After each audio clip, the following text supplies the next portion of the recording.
Hey everyone, and welcome back to another video breakdown where we investigate and look at some interesting automotive components and hopefully understand how they work. If you recognize this component, this is what we talked about in our last video discussion. We have here a simple planetary gear set, which is comprised of a sun gear, a carrier, which has the corresponding planetary pinions that are sort of encapsulated in it, but are allowed to freely rotate. And then we also have the surrounding ring gear that kind of encompasses everything. So these are still used on modern transmission, but this is only one part of the equation for the overall transmission. And you look at a modern transmission, and it has something like, 6, 7, 8 speed, 9 speed transmissions, and it goes on and on and on. Well, how are we able to do that whenever something like this, in reality, is only capable of 3 gears? You have a low gear like this where we hold the ring gear and drive the sun gear. We have a direct drive to where basically we're locking two components together. You get a 1-to-1 ratio, and then we have a reverse on here.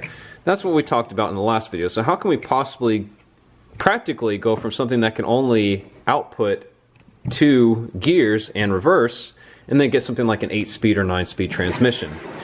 We'll enter what's known as the Ravigneaux Gearset. The Ravigneaux Gearset, this was developed in 1949 in France, I believe, and we're able to get additional gears out of this, and then whenever you actually pair this along with the simple planetary gear set like this, you get what's known as a Le Peltier gear train setup on here. And this one in particular is modeled, well, loosely modeled, off of the Eisen 8-speed transmission, to where you get a total of 9 gears. You have 1st through 8th, hence the 8-speed classification, but then you also have the reverse gear. So with that Le Peltier layout, you get a total of 8 speeds, along with reverse to give you 9 gears ultimately from there. So the Eisen transmission, this is sort of loosely based off of, I kind of modeled this off of a PDF document I found off of Volkswagen for introducing this type of transmission. But Eisen manufactures that particular transmission. It's a transverse style transmission. You'll see them being implemented on like Lexus vehicles, for example, BMW Mini. It's all across the board. There are a lot of manufacturers that use that Le Peltier gear train setup in order to get that nice compact transmission with multiple speeds. So let's go ahead and break this down and figure out what exactly is going on with this, how this works, and then we'll kind of walk you through what's going on with the different, how we're able to get multiple gear ratios. Now with the Ravigneaux gear set by itself, typically this will allow you to get 4 speeds. So this by itself could be a 4-speed transmission practically. You can get more gears out of it, but again, the design limitations of the transmission itself is what's ultimately going to allow you to have 4 speeds along with reverse practically. So 5 gears total. You have 1st through 4th gear, 4-speed transmission, and then you're able to achieve reverse just with this setup by itself. But whenever you pair it with a simple planetary gear set, now you have an 8-speed transmission on there. So let's go ahead and take a look what's going on in here. So if you notice, there's a couple of different shafts right here, and they can all rotate independently from one another. We have this shaft right here, which is going to be considered an input shaft. Then we have also this one that's sort of like a bronzish color right here. If you notice right here, that turns independently from this one right here. And then we have a large ring gear right here with the drive gear that ultimately this is going to be connected to a transfer gear and then a final drive gear, which is going to drive the wheels. But let's go ahead and take this apart and kind of figure out what the heck is going on with this. So I'm going to slide this input shaft. You saw that little thrust washer came out of the top here. Just goes right there. And again, this is loosely based off of it, off of the actual transmission. The actual teeth count and the size and the layout is not exact. This is just based off of pictures, but it doesn't matter. This is going to illustrate the concept. So here we have the carrier assembly. I'm going to go ahead and take this out of here so we can get an idea of what's going on with this. So here's our large ring gear. Again, the same concept as a simple planetary gear set. We're still using a ring gear, nothing fancy about that. It's just on this one we have an integrated gear or drive gear that's going to be connected to a transfer gear and then ultimately a final drive gear. And that's going to be part of the ring gear assembly. But what's interesting is this setup right here is where there's a bit of a departure from your conventional planetary gear set, the simple one that we talked about. Now what's interesting on this setup, get rid of this little thrust washer out of the way. So this carrier assembly is going to have a pair of planetary pinion gears. We have a long pinion and a short pinion, and those are going to be meshed with each other. And we'll talk about how everything kind of incorporates with the ring gear itself, but let's just look at this. Now inside of there we have two sun gears that can rotate independently from one another. So right now you can see how whenever I rotate, and I'll take these out so you can get a better look at it, you can see how whenever I rotate this large sun gear clockwise, this little green shaft coming out of there is rotating in the opposite direction. But the point of that is, well, they can rotate independently from one another, and that's important for how this thing works. These are not fixed together. So let's go ahead and pop the large sun gear out of there. So here's our large sun gear. Let me take out this thrust washer, move it out the way. And then within there, you can see here's our small sun gear. And look at the actual, let me pop off this thrust washer as well. Look at the size comparison on these. The small sun gear and the large sun gear, right? And you can see how they are both hollow, and that's to allow, well, this to occur. We can see that the small sun gear rotates independently from the larger sun gear. That's very, very important. And in reality, the actual transmission itself, they'll have bushings in here which will prevent any sort of metal-to-metal contact. And then you'll have these various washers that I've been taking out of here. You'll have these thrust washers or bearings located in between these components to handle the large amount of thrust forces that are generated and prevent metal-to-metal contact. And that's just a consequence of these helical gears. What we'll see whenever we go back with this, if I remember to talk about it, is the natural rotation of helical gears creates a thrust force. So whenever they're meshed with, like, for example, this is going to be meshed with this small sun gear right here, and then this large sun gear is going to be meshed with the long pinion gear right there. Did I say sun gear? I meant to say small pinion gear, but doesn't matter. The natural rotation of these causes these to either spread apart in the axial direction or move. So basically there's going to be thrust forces generated to where they're going to be either wanting to move apart or moving towards each other. And you have to have thrust washers or thrust bearings to control those forces generated. So that's the downside of helical gears, is the fact that they create those thrust forces. But they're a lot smoother with their engagement, and they are generally stronger than straight cut gears. So that's a little lesson on that. But the point of this is to show you how these sun gears can basically operate independently from one another. Now let's take a closer look at this carrier assembly.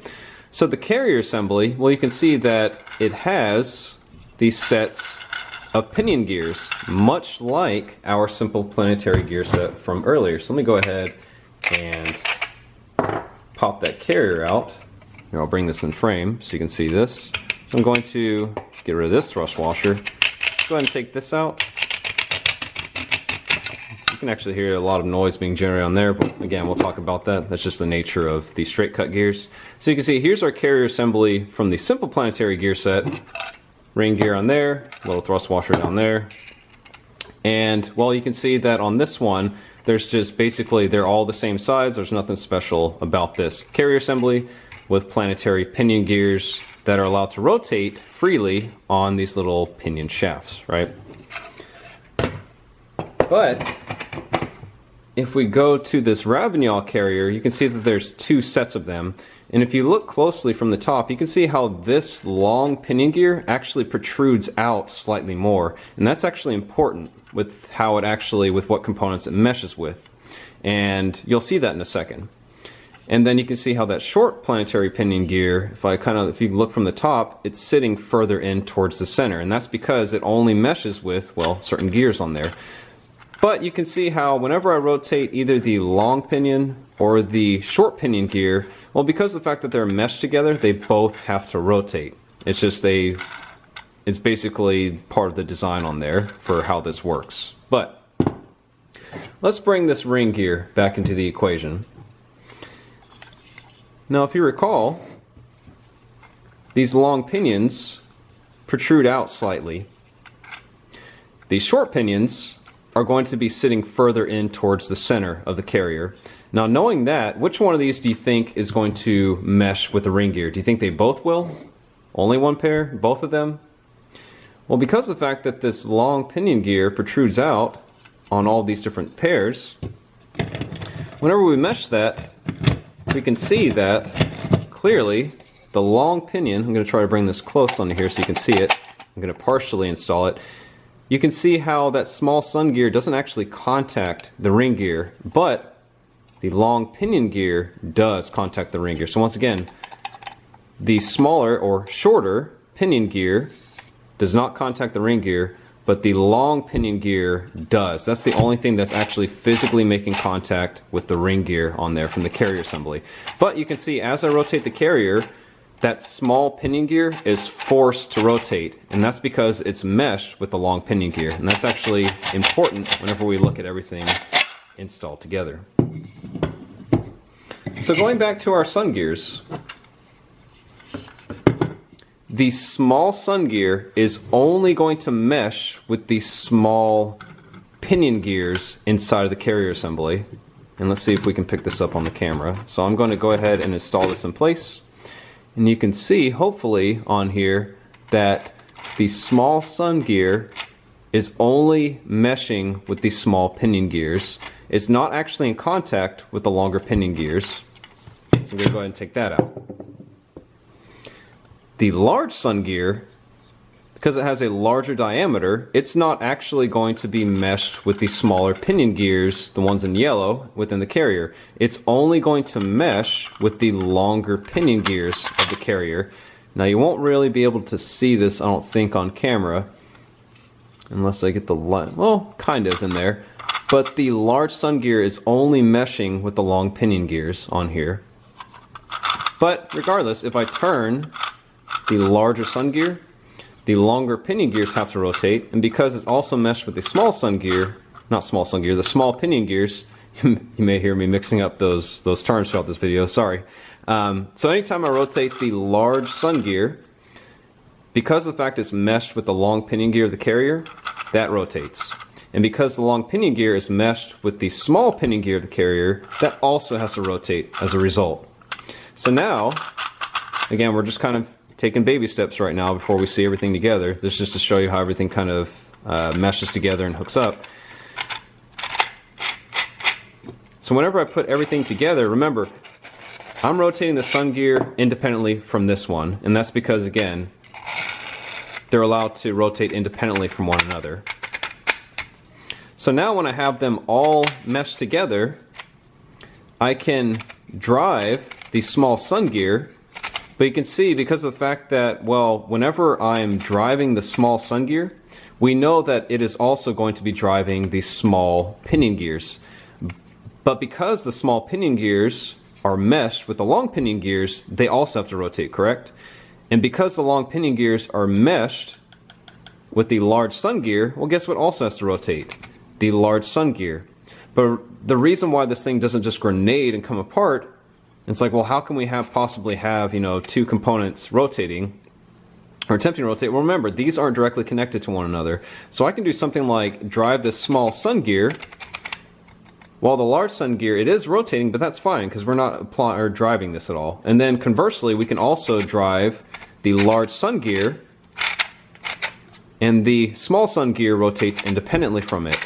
And the result of that is you're able to actually get different gear ratios. You'll have different clutch packs actually attached to the large sun gear and small sun gear. And keep in mind that this is ultimately going to be driven by our simple planetary gear set. It's going to be connected to different components on there. And you get this complex layout to where, and we'll talk about that a little bit later on. But for now, just know that this is basically these inputs right here, either the large sun gear or the small sun gear, can be driven different ways. And the result of that is, well, we can get different gear outputs from this. So just a quick little recap once again before we move on. Carrier assembly. Carrier assembly still has the surrounding planetary pinions, but now there's 3 pairs of them. You have this set, this set, and this set, they are meshed together. Looking from the top or bottom side, you can see that the long pinions are physically protruding further out more than the short pinion gears right here. And what that means is only the long pinion gears are actually going to be meshed with the ring gear right here. The small sun gear is only going to be meshed with the small pinion gears because they are physically closer towards the middle. So you can see whenever I install it, it is only meshing. The small pinion gears are in direct contact or actually physically meshing with the small sun gear. But the reason why the long pinions are also rotating is because, well, they're also going to be meshed with the small pinion gears as well. So again, when I rotate the small sun gear, that's going to cause the small pinions to rotate, and because the small pinion is meshed with the long pinion, then the long pinion gear also has to rotate as well, right? The large sun gear does not mesh directly with the small pinions because it has a larger diameter, right? It's not possible. But the large sun gear does mesh with the long pinion gears right here. So same thing. Whenever I rotate that, that causes the long pinions to rotate. And because the long pinions are also meshed with the small pinion gears, they are also forced to rotate as well. Make sense? Or hopefully making a little bit of sense right now? I hope so. So now what we're going to go ahead and do is I'm going to reinstall everything together, and then we're going to take a look at how this thing operates by itself, how we're able to get several different speeds just on its own. And then I'll kind of talk you through how it's actually tied into, how it's actually tied into this simple planetary gear set, like so. So what I'm going to go ahead and do is put everything back together, and then we'll do a little speed cut of everything so you can kind of see how everything goes back together.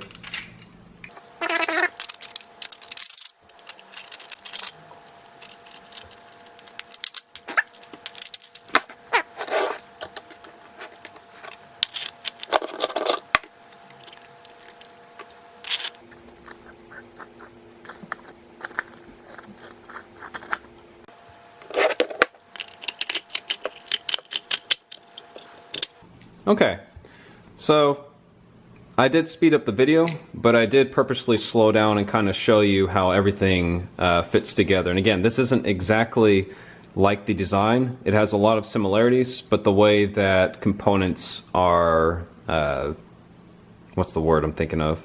I guess the way it, in terms of like the sizing and the layout for like the geometry of it, that stuff can be different, but the concept's still the same. Hope that kind of makes sense. But like especially like the locations of the thrust washers, I did a lot of assuming on that. It may not exactly be like this, but still, you should understand the concept hopefully from this. So we're going to do a little walkthrough, and if you notice on here, there's several paint marks. There's one paint mark on the carrier, or not the carrier, there's a paint mark on the ring gear. There is a little mark here on the carrier assembly. Then also if we look at our inputs, I forgot to do one on the input shaft itself, but that's fine because we're going to leave this out for the majority of it, and I'll explain why in a second. But we do have paint marks and a little marker on the two sun gears. Remember, the green is the small sun gear, the sort of bronzish color one. How's it look in the camera? Yeah, kind of bronze. So this one represents the large sun gear.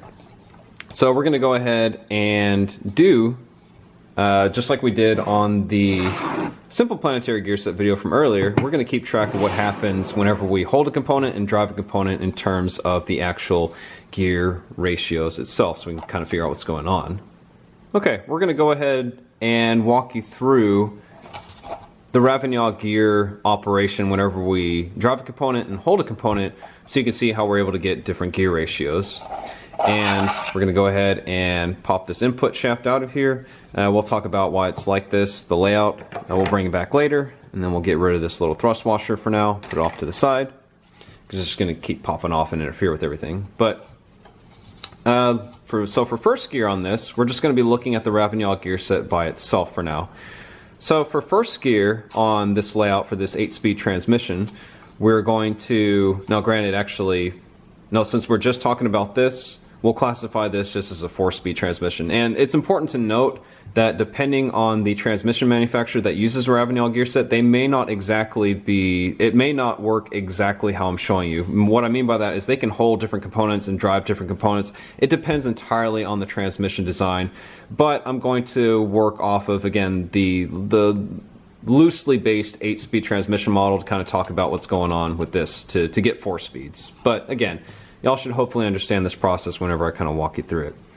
So, with that being said, for first gear, remember this ring gear, see these teeth cut on the helical gear right here? That's going to be meshed with the transfer gear or a final drive gear itself, doesn't really matter. But usually there'll be like a small transfer gear and then like the larger final drive gear unit, which is used to drive the wheels. So this is considered our output. This is what's going to be driving the wheels. So if this is rotating, we know that the drive wheels are going to be rotating. And we know if we're in park and neutral, there is no power transfer occurring. This is going to be stationary. Wheels are going to be stationary, and all is good in the world. Your vehicle is not going to actually be moving. So what I'm going to do is I'm going to go ahead and line up the marks on our, I'm going to be paying attention to these marks on the sun gear, and then you guys are going to be looking, just because my hand's going to be kind of blocking it, I'll kind of try to do my best to keep everything in frame, but it's going to be very difficult on this. So y'all are going to be paying attention to the mark on the ring gear, and we're just going to see what happens whenever we hold components and drive components. So first gear, we're going to drive the small sun gear, which is this green one right here, and we're going to hold the carrier stationary. So pay attention to this mark right here, and I'll kind of speak out loud to give you an idea of how many times this has to rotate, okay? And we'll see what kind of gear ratio we get. So let's go ahead and see what happens. So right now that was 1 rotation on the input, 2 rotations,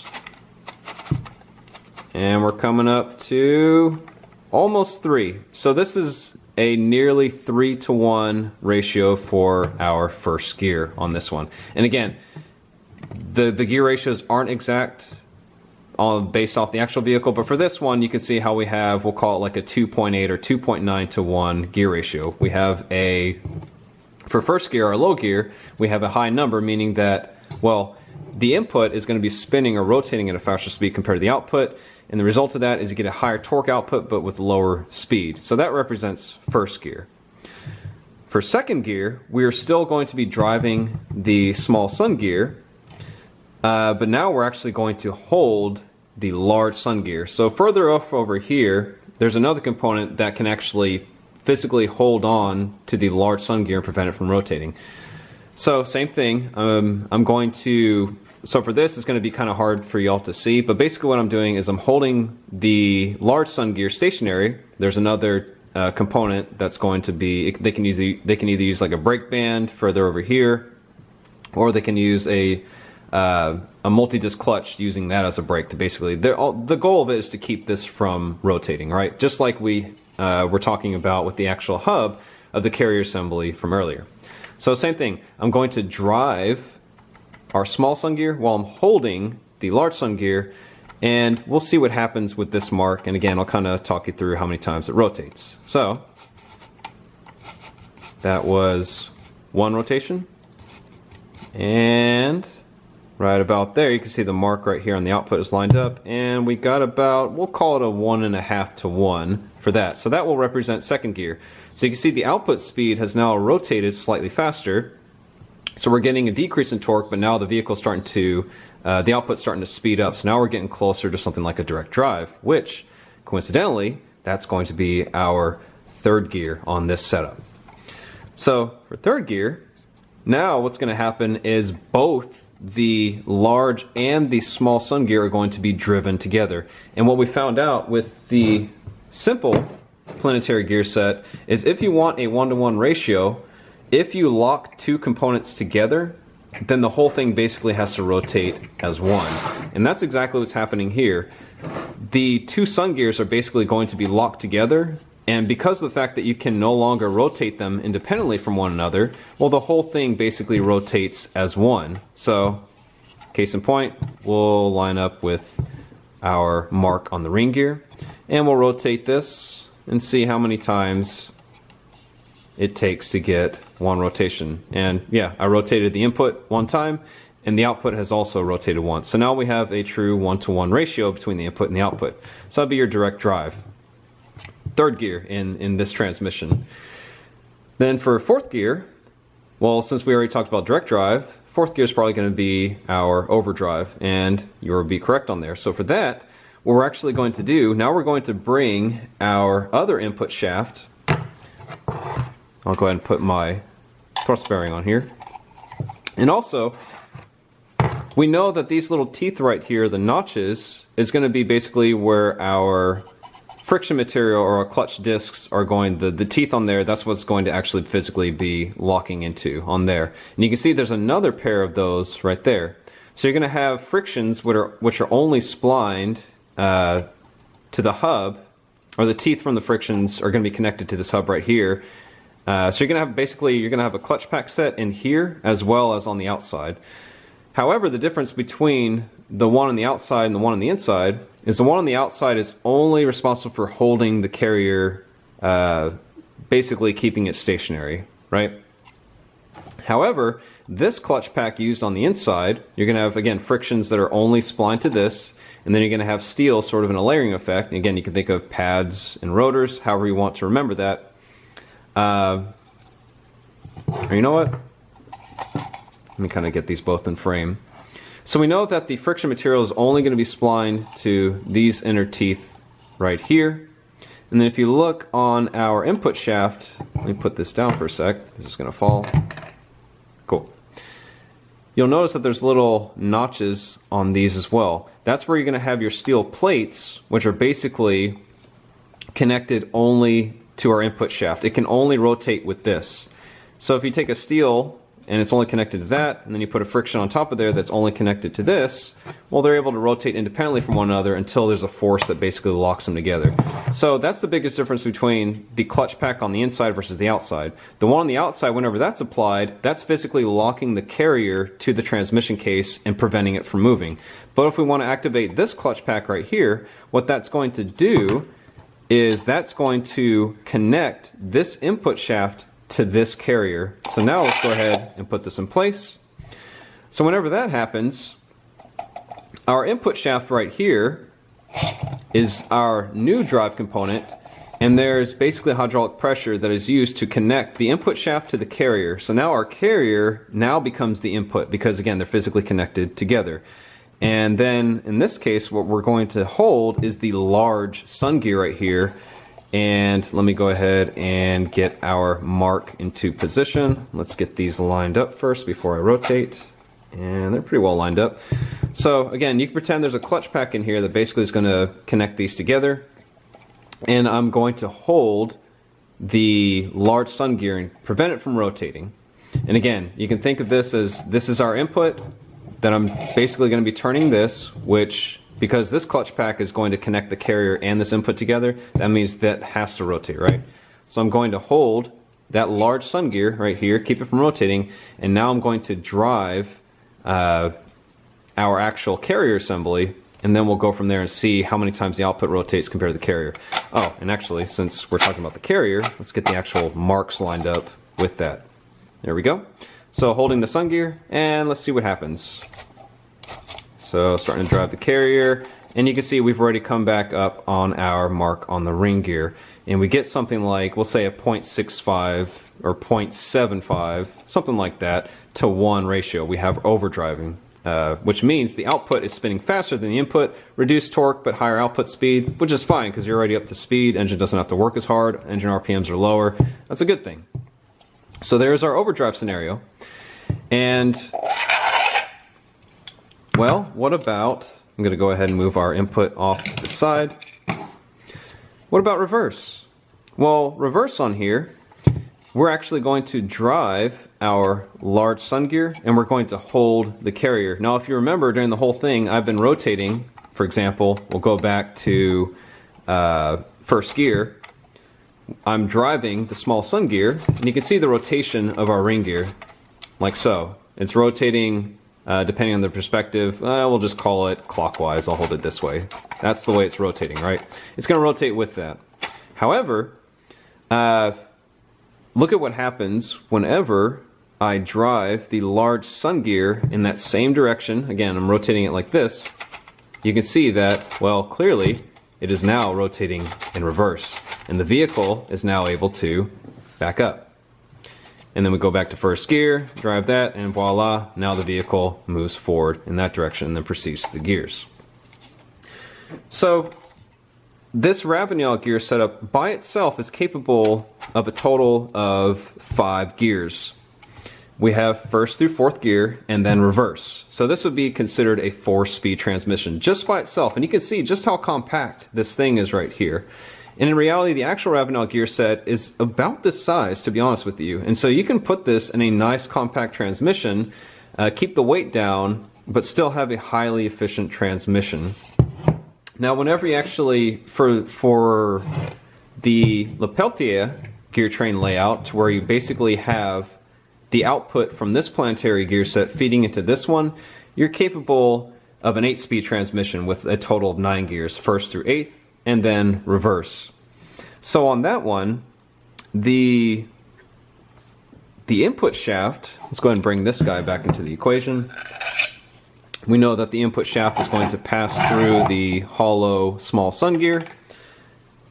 And that is actually going to, so this input shaft right here is actually going to be connected to this carrier assembly right here on the simple Planetary gear set. And I'll hold it like this just so it's easier to kind of see. So this input shaft connects to there on the carrier, and this carrier can actually be held to the transmission case to basically prevent it from moving. So, and this is more, what we're talking about now, this is sort of the 8-speed transmission layout, what they actually do. And again, this Planetary gear set is definitely not accurate for that, but I'm just kind of showing you or explaining basically how these components tie into one another. So the carrier coming off of here, basically you can hook this into the carrier here, and then we can also connect the carrier to the transmission case and prevent it from rotating. It can be case held. This sun gear, what's different on this particular layout is this sun gear never moves. It's always anchored in place, so it never moves. It's only going to be the carrier and the ring gear which we can rotate or hold to basically give different outputs on here. So the ring gear right here, see these little notches on the outside? This can also basically use a clutch pack or a band. It just depends on the design, but this can basically be case held as well. And this ring gear is going to actually be connected to the small sun gear. And then the large sun gear on our Ravigneaux gear set, oop, don't roll away. So that can actually be connected to the ring or carrier on that layout. It wants to roll away from me. And so basically the takeaway from this is you're able to feed, we know on the Planetary gear set, a simple one, we can get not a lot of gear ratio outputs from here, but the fact that now, you know, this Ravigneaux gear set on its own is capable of 5 gears practically. We have first through fourth, and then also reverse.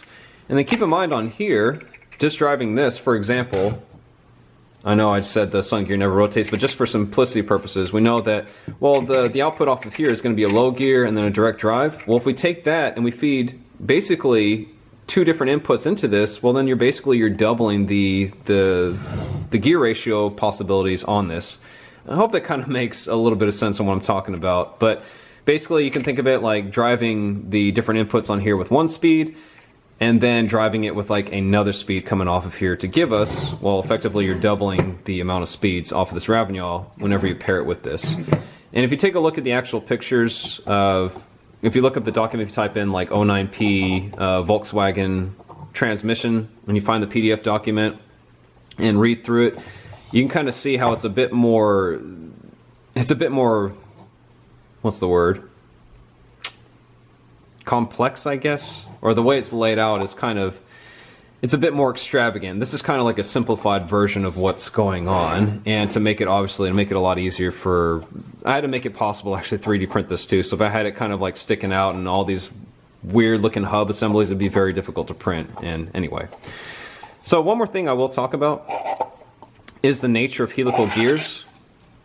So helical gears, well granted, this thing is kind of noisy to begin with, but and we'll keep it together. So if you notice on here, I talked about how thrust forces are generated.